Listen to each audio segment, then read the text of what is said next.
오늘 우리 예배 가운데 함께 하신 하나님, 하나님께 경배와 찬양을 올려드립니다.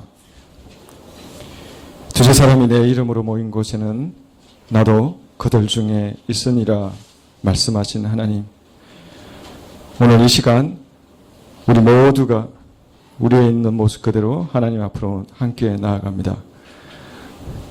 우리의 약함을 자복하고 우리의 연약함을 부둥켜 안고 우리의 믿음 없음을 탄식하며 하나님 앞으로 나아갑니다. 우리를 불쌍히 여겨주시고 우리를 받아주시옵소서. 일상을 쫓아 분주한 가운데, 경쟁에 지쳐 힘든 가운데, 이 세상을 살아갈 자신이 없는 가운데서도 하나님 앞으로 나아갑니다. 우리를 긍휼히 여겨주시고 우리를 받아주시옵소서. 우리가 어디로 갈 바를 알지 못하는 가운데서도, 어떻게 살아가야 할지 몰라 헤매는 가운데서도 육신과 마음의 고통을 입은 채로 있는 모습 그대로 참된 우리 아버지 하나님 앞으로 나아갑니다. 오늘 우리의 예배를 받아주시옵소서. 하나님, 오늘 예배 가운데서 우리를 만나주시고 우리를 고쳐주시고 우리를 새롭게 하여 주시옵소서. 하나님 나라와 민족을 위해 기도합니다. 하나님을 사랑하고 이웃을 사랑하는 하나님, 참으로 어려운 무리들을 일으켜 세워주시고 인간의 본성을 따라 살아가며 또 그렇게 살도록 부추기는 이 나라에서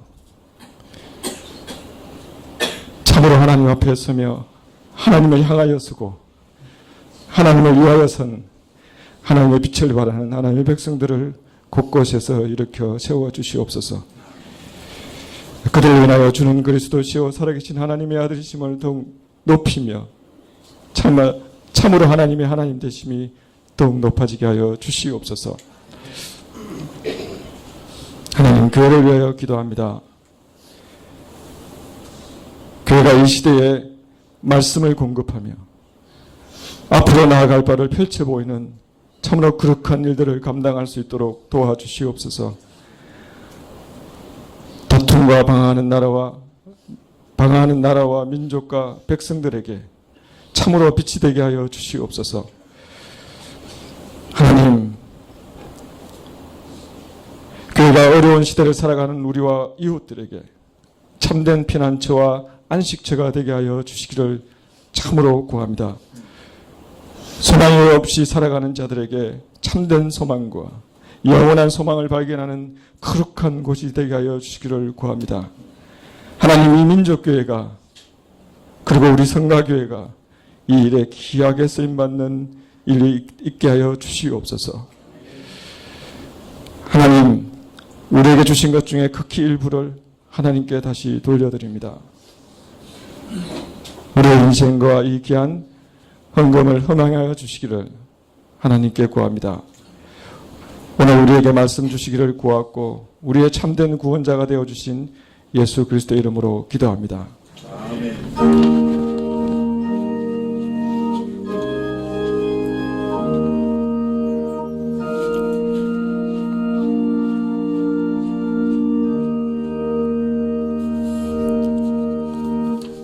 말씀은 야고보서 1장 5절입니다. 신약 371쪽에 있습니다. 야고보서 1장 5절입니다.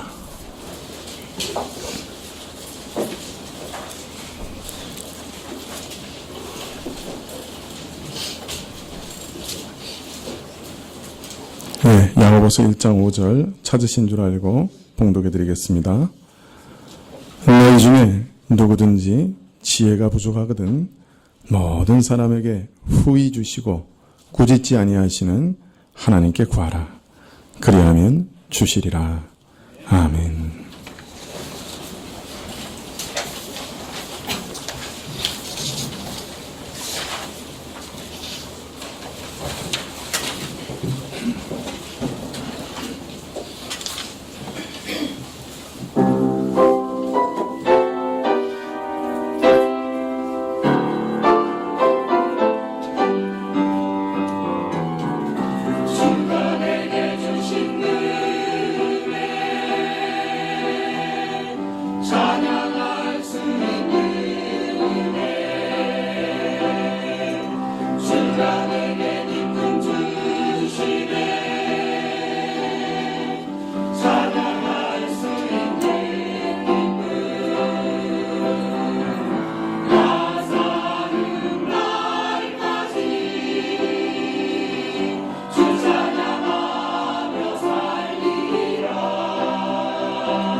감사합니다. 네, 찬양을 들으니까 찬양할 기쁨이 생깁니다. 네, 감사합니다. 네, 야고보서를 읽으면 처음부터 시험에 대한 말씀이 나옵니다. 그 야고보서를 읽는 독자들이 어떤 중한 시험 가운데 있는가 살펴보아도 야고보서 자체 내에서는 그런 어떤 것을 발견할 수가 없어요. 지금 야고보서를 읽는 독자들이 지금 아주 큰 시험을 당하고 있다든지 그런 내용이 전혀 발견되지 않습니다. 자, 그런데 왜 야고보서는 그 시작하자마자 시험에 대해서 얘기하실까? 그것은 아마 모든 신자들이 늘 시험을 당하고 있기 때문에, 시험이라고 하는 문제는 모든 신자들이 피해갈 수 없는 문제이기 때문에 야고보는 아마 시험에 대해서 제일 먼저 말씀하신 것 같습니다. 그런데 우리가 읽은 바대로 야고보는 우리가 생각하는 것과는 너무 다른 말씀을 갑자기 하시죠. 시험을 당할 때, 어떤 시험을 당하든지, 어떤 각양각색의 시험을 당할 때 오히려 우리는 크게 기뻐해야 된다, 그렇게 말씀하셔요. 아니, 정말 눈물을 흘리며 슬퍼해도 참 감당이 안 되는데 그걸 기뻐하면서 감당하라 그러시니까 참 이거 어떻게 이 말씀을 받을까, 그런 난감한 마음이 들기도 합니다. 어떻게 모든 시험을 기뻐할 수 있겠는가? 그런데 야고보는 바로 이어서 말씀하시기를, 우리가 하나님께서 왜 우리에게 시험을 허락하시는지를 안다면 정말 기뻐할 수밖에 없다는 거예요. 하나님 왜 우리에게 참 어렵고 고통스러운 그런 시험을 허락하시느냐? 그것은 그 시험들은 다 믿음의 시험인데, 그러한 믿음의 시험을 통해서 우리는 인내를 배우게 되고, 그리고 또 그 인내를 통해서 우리는 온전케 된다. 성도로서 갖춰야 할 모든 것을 부족함 없이 갖추게 된다, 그렇게 말씀하십니다. 그러나 이런 시험을 당할 때 꼭 주의해야 될 것이 있는데, 그것은 뭐냐면 우리 능력으로 그런 시험을 다 감당할 수 없다는 것을 분명히 알아야 된다는 거예요. 우리는 우리의 가난함을 참으로 알고, 우리 절대적인 가난함을 우리가 참으로 깨닫고 항상 하나님께 나아가 은혜를 구하여서 그런 시험을 이기도록, 또 믿음의 시험에서 승리할 수 있도록 간구해야 한다, 그렇게 말씀합니다. 자, 그런데 오늘 말씀 5절을 보면 너희 중에 누구든지 지혜가 부족하거든 주시는 하나님께 구하라, 그렇게 말씀합니다. 참, 우리가 하나님께 구해야 할 은혜가 한두 가지입니까? 얼마나 많습니까? 수도 없이 많은데 왜 하필 하나님은 지혜를 구하라, 그렇게 말씀하셨을까요? 여러분, 지혜가 뭐죠? 여러분은 지혜로운 사람이 되기를 원하세요? 어리석은 사람이 되기를 원하세요? 지혜로운 사람이 되기를 원하시죠. 우리는 지혜로운 사람이 되기를 원하고, 저 사람은 지혜롭다, 저 사람은 어리석다, 이런 얘기를 많이 하는데, 막상 지혜가 뭐냐라고 얘기하면, 지혜롭다는 게 어떤 것이냐라고 말하면 대답하기 어렵죠. 우리는 아주 익숙한 단어들도 사실은 잘 그 뜻을 깊이 생각해 보지 않고 그렇게 사용할 때가 참 많습니다. 지혜라는 것이 어떤 뜻인가? 지혜를 정의한다면 어떻게 정의해야 되나? 최근에 어떤 분이 이렇게 정의한 것을 들었습니다. 지혜라는 것은 삶의 기술이다. 누가 얘기했는지 아세요? 지혜라는 것은 삶의 기술이다.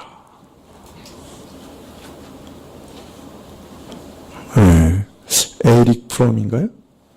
맞는 것 같은데, 지혜라는 것은 삶의 기술이다, 그렇게 얘기하고 있습니다. 지혜가 뭐냐? 알기 쉽게 풀이하면 이 살아가는 기술이다, 그렇게 얘기한 거예요. 좀 더 쉽게 말씀드리면, 내가 어떻게 살아가야 하느냐, 그것을 아는 것이 지혜다, 그렇게 말씀합니다. 사람이 참되고 바르게 사는 것, 삶의 진정한 목적과 가치와 의미를 실현할 줄 아는 그것을 가리켜 지혜라, 그렇게 말합니다. 어떻게 살아야 되는가 아는 것 자체가 지혜라는 것이죠. 자, 그러면 성경에서는 지혜를 뭐라고 어떻게 얘기해 줄까요? 말씀하고 있을까요? 전도서 2장 14절에 보면 이렇게 말합니다. 지혜는 눈이 밝고 우매한 자는 어두움에 다닌다. 우리말 성경에는 지혜는 눈이 밝다 이렇게 번역되어 있습니다만은 직역하면 지혜자는 눈이 머리에 달려있다. 그런 뜻입니다.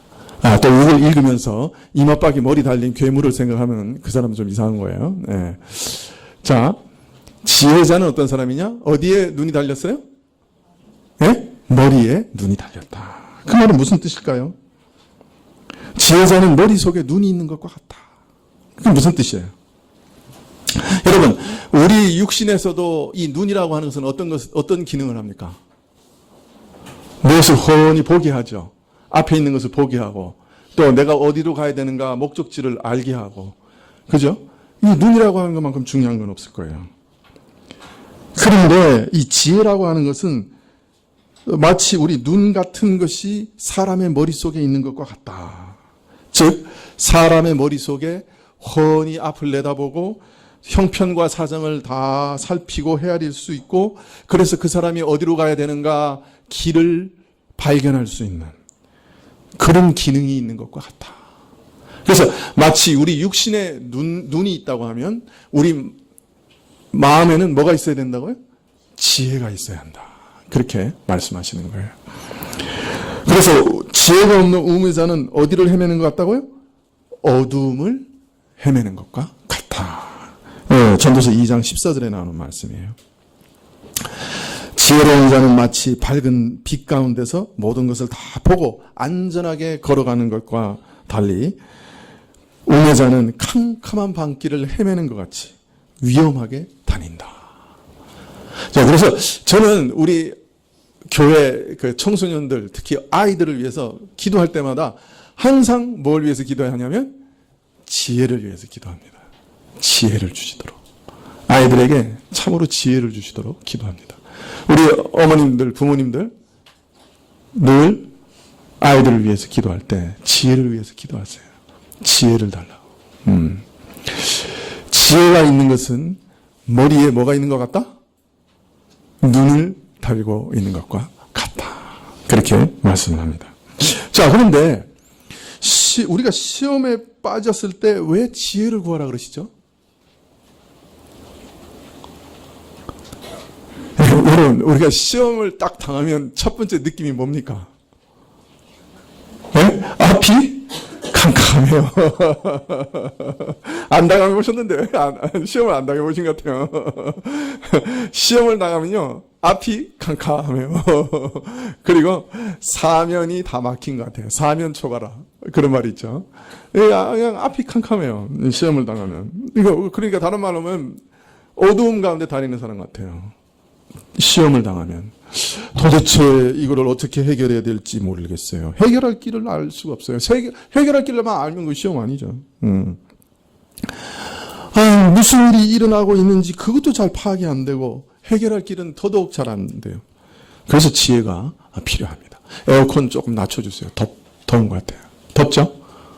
예. 조금만 낮춰주세요. 예. 온도를 낮춰주십시오. 그래서 사실 우리가 시험과 시련을 당할 때는 이게 깜깜해요. 그래서 이 지혜가 정말 필요합니다. 예. 그래서 그 지혜를 누구에게 구하라 그래요? 하나님께 구하라. 그렇게 말씀하시는 거예요.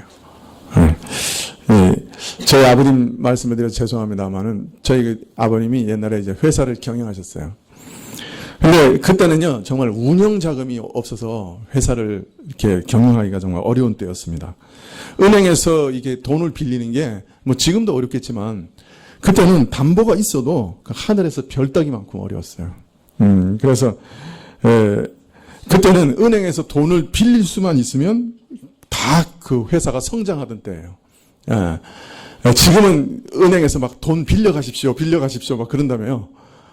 그때는 저 위에 백이 있어야 돈을 빌릴 수 있는 그런 때였어요. 그래서 이제 저 위에 백을 가지느냐 못 가지냐는 굉장히 큰 차이였죠.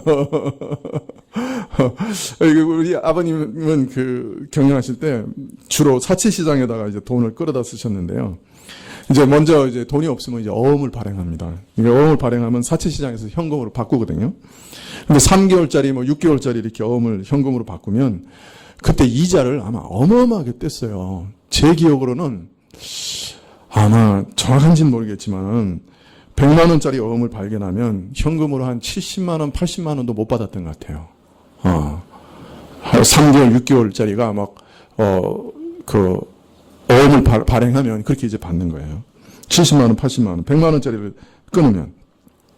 그 아버님 이제 회사에 출근하면 누구보다 일찍 출근하셨어요. 회사에서 제일 먼저 출근해서 사무실에서 성경을 읽으시고 기도하시고 그렇게 하셨어요. 저희 아버님이 그렇게 아침마다 이제 조금씩 성경을 읽으면서 기도하시면서 성경을 5번 읽으셨다고 그러더라고요. 나중에 들었는데. 이제 기도하시다 보면 근데 이상하게 자꾸 경영에 대한 그런 아이디어가 막 떠오르셨다고 그래요.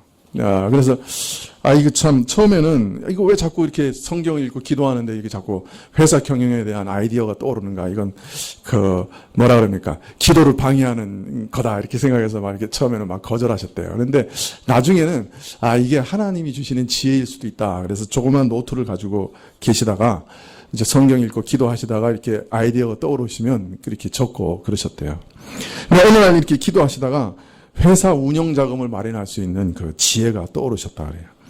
이제 당시 그 아버님 회사는 그 알루미늄을 그 원계를 가져와서 이렇게 용광로에 녹여가지고 뭐 자동차 부속, 뭐 피아노 들어가는 부속, 뭐 이런 걸 만드셨거든요. 근데 이제 현대 알루미늄이라고 하는 회사에서 이제 원계를 이제 사오셨어요. 그럼 이제 물론 이제 어음 주고 사는 거죠. 거기도 이제 어음을 주죠. 그래서 이제 아버지가 이제 어떻게 하셨냐면은 그 원계를 많이 사오셨어요. 알루미늄을. 그런 다음에 그 알루미늄을 100원에 사셨다 그러면 그보다 한 싼 가격에 95원이나 90원에 다시 되파셨어요. 무슨 말인지 이해가 되세요? 자, 그러니까 어음을 끊으면 어떻게 해야 돼요? 70만 원이나 80만 원 받지만 원계를 어음을 주고 사오면 100만 원어치 사온 다음에 90만 원에 팔면 어떻게 돼요? 사채 시장에서 바꾸는 것보다 훨씬 유리하죠. 그런데 그 당시에 이제 현대 알루미늄이라는 회사가 우리나라에서 알루미늄 원계를 공급하는 유일한 회사거든요. 그 회사보다 더 싸게 팔면은 팔릴까요? 안 팔릴까요? 팔리죠. 최초 도매상보다 더 싸게 파니까. 그래서 저 아버님이 그렇게 운영 자금을 마련을 했어요. 그러니까 원계를 많이 어음 주고 사가지고 와서 그걸 산 가격보다 더 싸게 파신 거죠. 그 대신 운영 자금을 회사 사채를 쓰는 것보다 훨씬 낮은 이자로 쓰셨던 거죠. 그래서 나중에는 우리나라에서 그 알루미늄 원계를 사는 회사 중에 3위인가 4위가 됐대요. 그래가지고 현대 알루미늄 상무가 회사에 출근하기 전에 우리 아버님 회사에 먼저 출근하시는 거예요. 왜? 회사가 안 망했나 보려고. 저 어음으로 어마어마하게 사가지고 가져갔으니까 회사 부도 나면 그 어음은 큰일 나는 거거든요. 그러니까 상무가 자기 회사 출근하기 전에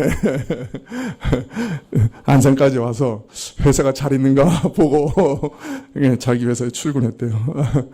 참 어떤 면에서는 그런 이제 지혜를 하나님께서 그 기도할 때마다 주셔가지고 오일 쇼크 났을 때 1차, 2차 오일 쇼크 다 이렇게 이기시고 뭐 그런 것들을 제가 간증을 들은 적이 있습니다. 오늘 하나님께서 시험을 당할 때 신자들에게 지혜를 구하라 이렇게 말씀하실 때는 이런 지혜도 주신다는 것이죠. 우리 안에 참 시험을 당할 때 이 세상에서 여러 가지 어려움을 당하잖아요. 그럴 때 참 이 어려움을 어떻게 이길 것인가. 회사에서도 뭐 무리한 요구, 별의별 요구 많이 당하잖아요. 그죠? 그럴 때마다 하나님 앞에 나가서 정말 어떤 때는 깜깜하죠. 그 어떤 데는 정말 사면에서 어떤 길이 없어서 보이는 거예요. 이거는 뭐 어떻게 해결할 길이 안 보인다. 근데 이럴 때 어떻게 합니까? 하나님께 나가셔야죠. 하나님께 나가서 간구하면 하나님께서 참 도저히 인간의 지혜로는 상상도 할 수 없는 그런 난국을 타개할 수 있는 지혜를 주시는 것을 발견하시게 됩니다. 저도 참 교회에서 일할 때는 잘 몰랐는데 총회 나가서 일을 할 때 보니까 이런 난감한 일들 어마어마하게 많이 당해요. 매일매일 당하는 것 같아요. 목사님들이 정말 너무너무 무리한 요구들도 많이 하시거든요.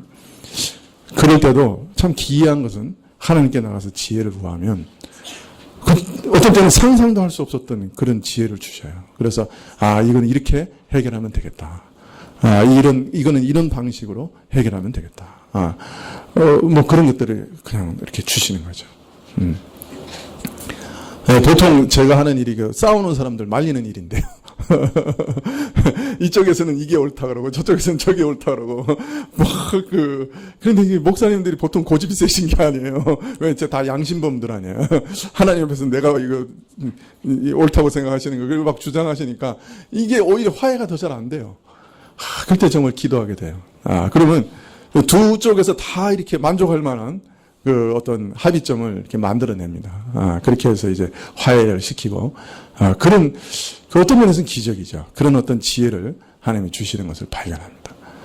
여러분들 안에도 하나님이 그런 지혜를 얼마든지 주실 수 있습니다. 저는 공부하는데도 지혜를 주시고, 그죠? 발명하는데도 지혜를 주실 수 있다고 저는 생각해요. 우리 안에 무엇이든지 막혀 있을 때 하나님께 나가서 구하면 지혜를 주시는 분입니다. 그러나 야고보가 오늘 시험을 당할 때 지혜를 구하라 할 때는 꼭 이런 일반적인 또 우리의 그 문제를 이렇게 해결해주는 그런 지혜만을 또 말하는 건 아닙니다. 이 야고보가 말하는 지혜는 물론 이런 지혜도 포함하지만 또 다 더 깊은 의미가 여기 있습니다. 우리는 통상 사실 살아가는데 우리도 알지 못하는 영적 어두움 가운데 이렇게 살아갑니다. 무지 가운데 살아가죠. 설교를 듣고 하나님의 뜻을 아무리 읽고 들어도 사실은 잘 깨닫지 못합니다. 듣는 귀가 우리는 사실 막혀 있습니다. 그래서 아무리 얘기를 해도 잘 들리지 않아요. 그리고 보통은 우리가 나 자신은 그렇게 큰 문제 없다 이렇게 생각하고 살아갑니다. 다른 말로 말하면 지혜가 없으면서 자신은 지혜가 없다고 하는 것도 잘 모르면서 살아가는 거죠. 삶의 진정한 목적과 가치와 의미를 실현하게 하는 머릿속에 눈이 없어요. 어떤 일을 볼 때 이것이 정말 하나님 앞에서 참된 가치 있는 삶을 살려면 어떻게 해야 되는가 그것을 깨닫는 그런 머릿속에 눈이 없는 것이죠. 일이 잘 풀리고 뭐 별 문제가 삶에 별 문제가 없을 때는 그냥 우리는 그 무지를 안고 그냥 살아갑니다. 그러나 어려운 일, 시험을 만나게 되면 우리 정체가 드러나죠. 우리의 부족한 모습, 우리의 부패하고 무력하고 무지한 모습이 그대로 드러납니다. 물론 사람들이 통상 신자라고 하면 어려운 일을 당하면 하나님께 무엇을 내가 잘못했을까? 혹 하나님께서 나를 징계하시는 거 아닌가? 혹시 내가 무슨 죄가 있나? 자기를 깊이 살펴보니 평소에 의식하지 못했던 그런 무지와 부패와 죄악을 발견할 수도 있습니다. 그러나 사실은요, 우리가 시험을 당하는 도중에 우리가 다급해지면 어려운 일을 당하면 그때 우리 진짜 참모습이 드러나요. 평소에 우리 신자들이 뭐 거짓말 합니까? 그런데 그냥 갑자기 어려운 일이 닥치면 내가 계획도 안 했는데 그냥 거짓말이 그냥 술술술 나오는 거예요. 부모들이 자식들한테 그러자. 누구한테 전화 왔는데 야, 나 없다고 해. 자식이 전화 보고 없다 그러라고 그러는데요. 참 우리는 시험을 당하게 되면 불을 켜고 앞뒤를 안 가리는 우리의 모습을 발견하게 됩니다. 나중에 생각하면 내가 이게 믿는 사람이냐 믿는 사람이 아니냐 이게 분간하기 어려울 정도로 참 그 시험 속에서 그냥 내 정체를, 내 밑바닥을 이렇게 보게 되죠. 네. 이런 내 모습을 보고서 다시 하나님 앞에 엎드려져서 내 죄악을 슬퍼하고 참 깊고 끈질긴 죄악을 자복하고 참 이런 죄에서 떠나가게 해주시기를, 용서해 주시기를, 다시 이런 죄에서 얽매이지 않게 해주시기를 우리는 간절하게 부르시게 되는 것이죠. 이것은 시험을 당하지 않으면, 어려움을 만나지 않았으면 드러나지 않을 일이었죠.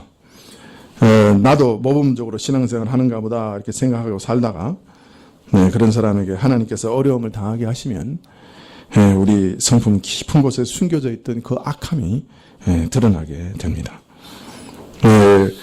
그래서 그곳까지, 그 깊은 곳까지 우리 영혼에 성결해지기를 원하시는 하나님의 뜻을 그 일을 통해 이루시게 되는 것이죠.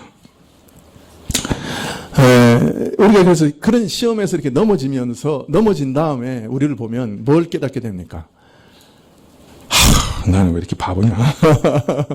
어째서 이런 일에 또 맨날 이렇게 넘어지냐? 어찌 이렇게 이런 일들이 이렇게 무서운 결과를 가져오는지를 그렇게 모르냐? 어째서 그 길로 가면 망한다는 걸 내가 왜 몰랐을까? 참 이렇게 내가 짐승 같냐? 이렇게 왜 이렇게 미련하냐? 그렇게 탄식하고 슬퍼하게 되죠. 하나님께서, 근데 그것이 은혜죠. 그렇게, 그걸 통해서 우리를 깨우치시는 거죠. 지혜를 주시는 거죠. 참, 그리고 선한 일을 분별하게 하시고, 다시 신령한 기회를 주시고, 죄악에 빠지지 않게 해 주시죠. 우리는 또 그렇게 해달라고 하나님께 간구하게 되는 것이죠. 하나님의 뜻을 분별할 수 있는 지혜를 주셔서 하나님의 뜻을 따라 살게 해 주십시오라고 기도할 수 있게 되는 것입니다. 왜 이 땅에서 사는 신자에게 끊임없는 시험이 다가오는가?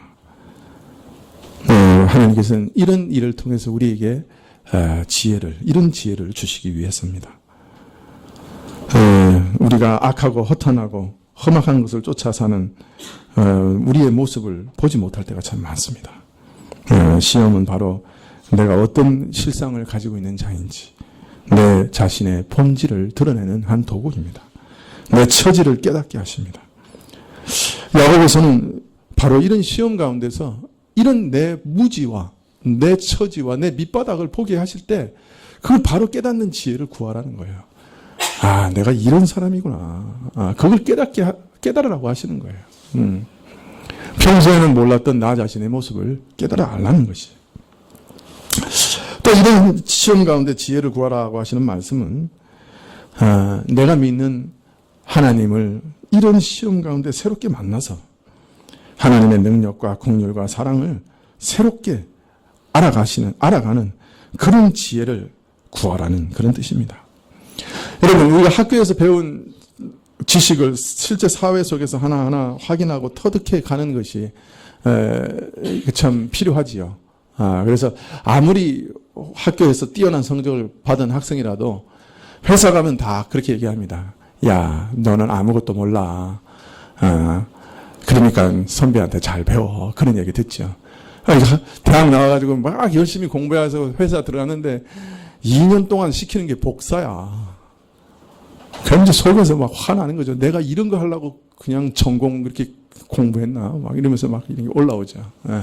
근데 회사 경영하시는 분들 얘기 들어보니까 대리가 될 때까지는 바깥 못한대. 아무리 똑똑한 사람이라도 대리가 돼야 회사에다가 밥값을 한대. 자기가 아무리 기고 만장하고 막 날리고 뭐 이런 사람이라도 이게 학교에서 배운 거대로 되는 게 아니라는 거야. 사회에 나가서 이렇게 밥값하려면 시간이 필요한 거죠. 그래서 이제 똑똑한 사람일수록 이직률이 높아요. 이게 회사에 들어가서 딱 보니까 이거 뭐 이상한 거 시키거든. 그냥 좋은 학교 나왔는데 그냥 복사시키고 막 허드레일 시키고, 야 너 이거 어느 부서에 갖다 줘 그러고 뭐 일도 안 시키고 막 이러니까 이게 속에서 막 뒤집어지고, 너 이따위 회사는 안 다닌다 그러고 이제 나와버리잖아요. 그런 사람은 이렇게 오래 이렇게 성장하지를 못하죠. 그런 속에서 겸손하게 배워야 이제 나중에 이렇게 성장하게 되는 거죠. 그와 같이 신앙도 마찬가지예요. 네, 처음부터 하나님의 그 성품을 아는 사람은 없어요. 물론 성경을 통해서 배우죠. 그러나 그 배워 알게 된 성품을 경험하게 되는 것은 사실 시험 속에서요. 사면초가 같은 그런 그 시험을 당할 때 하나님께서 참 하늘에서 내려오는 지혜를 주셔가지고 그 시험을 딱 이기게 하실 때, 야, 그 하나님 지혜가 놀랐구나. 하나님의 능력이 참 놀랐구나. 그런 걸 경험하게 되죠. 어떤 때는요, 도저히 사면초가인데, 하나님께서 사람의 마음을 탁 움직여가지고, 그냥 그 어려운 일들을 한순간에 다 그렇게 없애는 그런 일들도 많이 경험하게 되는 것이죠.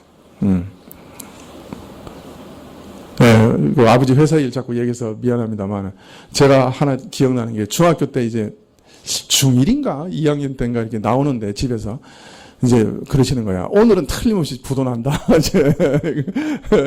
그때 오일 쇼크 왔으니까 그냥 이렇게 부도 위기가 몇 번 왔거든요.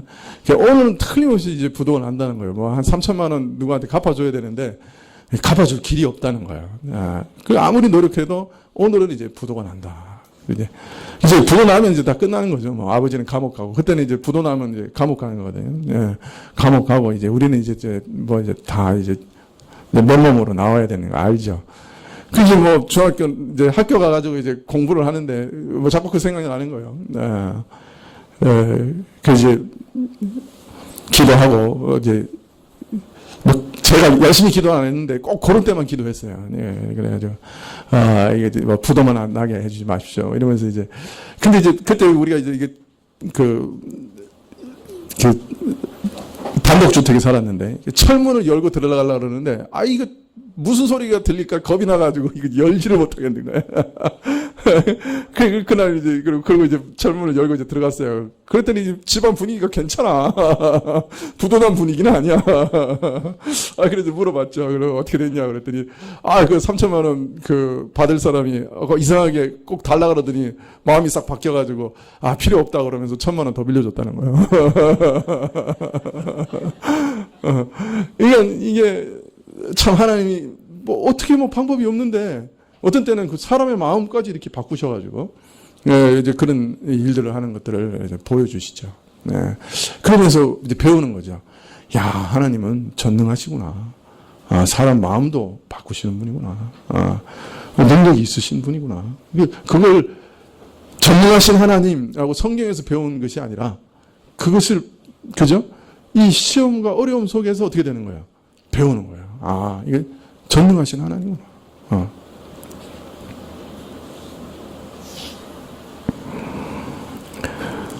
우리는 끊임없는 죄악과 실패와 실수 속에서 하나님의 오래 참으심을 배웁니다. 참 한번 생각해 보십시오. 그냥 우리 죄인을 그냥 처음에 탁 구원해 주시는 사랑이 큽니까? 아니면 매일매일 그렇게 말썽 피우는 우리를 그냥 매일매일 닦아주시고 매일매일 용서하시는 그 사랑이 더 큽니까? 처음에는 하나님 사랑 그러면 그냥 이렇게 관념적이었던 사람이 매일매일 그렇게 범죄하면서도 하나님께서 매일매일 그렇게 용서해 주시는 그 하나님의 은혜와 참 자비를 경험하면서 야, 하나님 정말 사랑 맞구나. 하나님 나를 진짜 자식으로 취급하시는구나. 자식 아니면 이렇게 맨날 똥 싸는데 이렇게 뒤치다거리 해주시겠는가? 하나님이 정말 하나님의 사랑이신 거 맞구나. 발견하는 거예요. 기도하다가 처음에는 야 이거 우연이 됐나 그렇게 생각하더라도 나중에 10번 100번 이렇게 기도 응답이 계속 되면 이거 하나님 내 기도를 정말 틀림없이 듣고 계시는구나.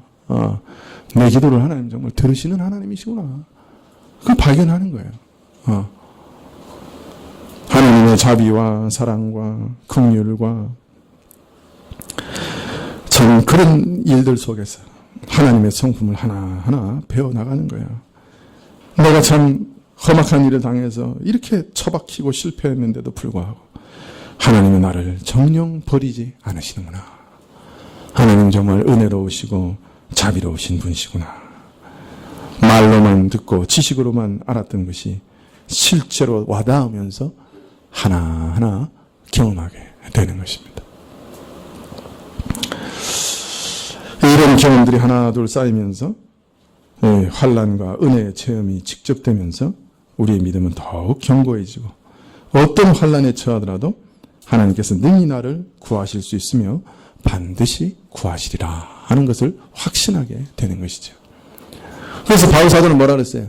내가 의뢰한 자를 알고 그가 내 기도를 들으시는 줄을 안다. 그렇게 고백하고 있죠. 바울 사도는 기도할 때 내가 의뢰하는 자가 누군지를 나는 안다. 이렇게 얘기하고 있어요. 그런 경험 속에서 안 거예요. 그 믿음의 기도와 그 기도를 응답하시는 하나님의 은혜 속에서 하나님이 누구신지를 안 거예요. 하나님께서 시험 당할 때, 어려움 당할 때 참으로 지혜를 주시는 분이시다 하는 것을 경험 가운데서 안 거예요.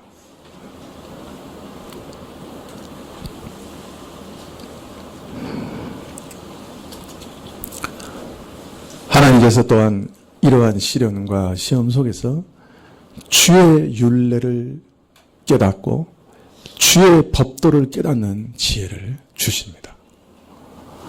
그래서 시편 119편에 보면 내가 시험을 당한 후에 주의 율례를 지키게 되었다. 그렇게 말합니다.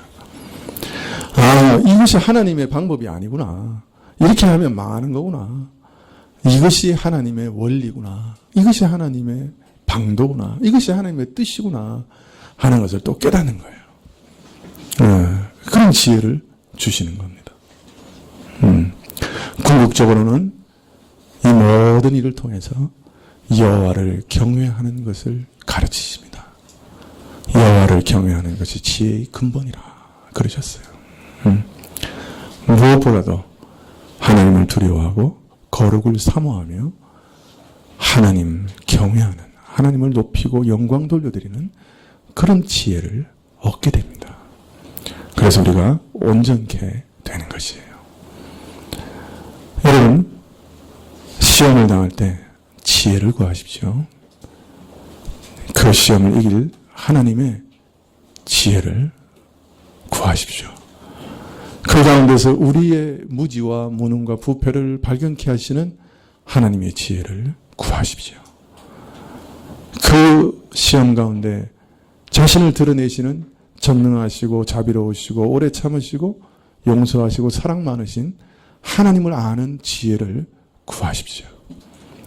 그 가운데 하나님의 율례와 법도 하나님의 원리와 법칙을 깨닫는 지혜를 구하십시오. 무엇보다 하나님을 경외하는, 하나님께 영광을 돌려드리고 하나님을 두려워하는, 하나님을 경외케 되는 참 지혜를 얻으십시오. 잠언에 보면 이 지혜에 대해서 마지막으로 말씀하시기를, 이 지혜는 하나님과 함께 천지를 창조하셨다. 그렇게 얘기해요. 다른 말로 하면 지혜는 궁극적으로는 예수님이셔요. 그래서 우리는 시험 가운데 궁극적으로는 예수님을 만나게 돼요. 아, 예수님은 이렇게 하셨지. 예수님은 이런 분이셨지. 예수님께서 이 시험을 당하셨다면 이렇게 하셨을 거야. 그래서 궁극적으로는 시험 가운데 우리가 예수님을 만나게 돼요. 그래서 예수님 그분을 만나게 되는 참 지혜를 얻으십시오. 이것이 지혜를 구하라 하시는 말씀의 의미입니다. 기도하시죠. 오늘 여기까지 하겠습니다.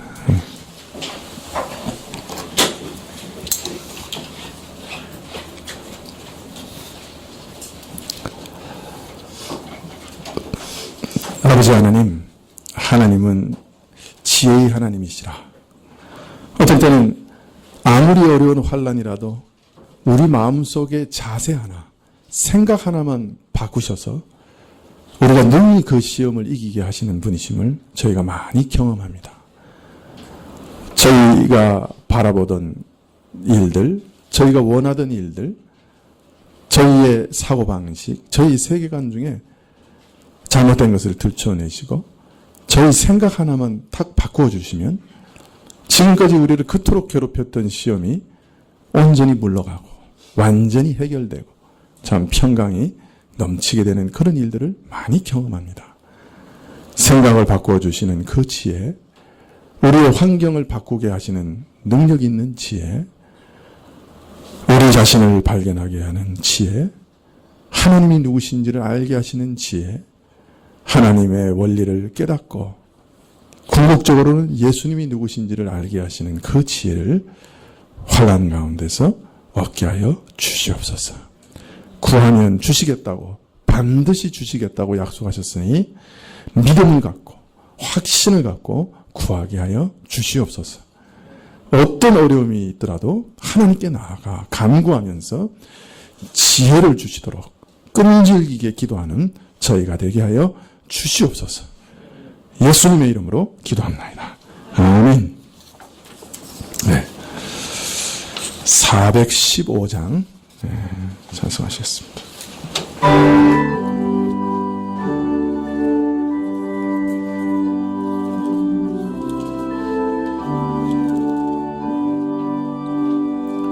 주 없이 살 수 없네 죄인의 구주여 그 귀한 보배 피로 날 구속하시니 구주의 사랑으로 흘리신 보혈이 내 소망 나의 위로 내 영광 됩니다. 주 없이 살 수 없네 나 혼자 못 서리 힘없고 부족하며 지혜도 없으니 내 주는 나의 생명 또 나의 힘이라 주님을 의지하여 지혜를 얻으니 주 없이 살 수 없네 내 주는 아신다 내 영의 깊은 간구 마음의 소원은 주밖에 나의 마음을 네 알아주리요 내 마음을 위로하사 평온케 하시네 주 없이 살 수 없네 세월이 흐르고 이 깊은 고독 속에 내 생명 끝나도 사나운 풍랑일 때 날 지켜주시고 내 곁에 계신 주님 늘 힘이 되시네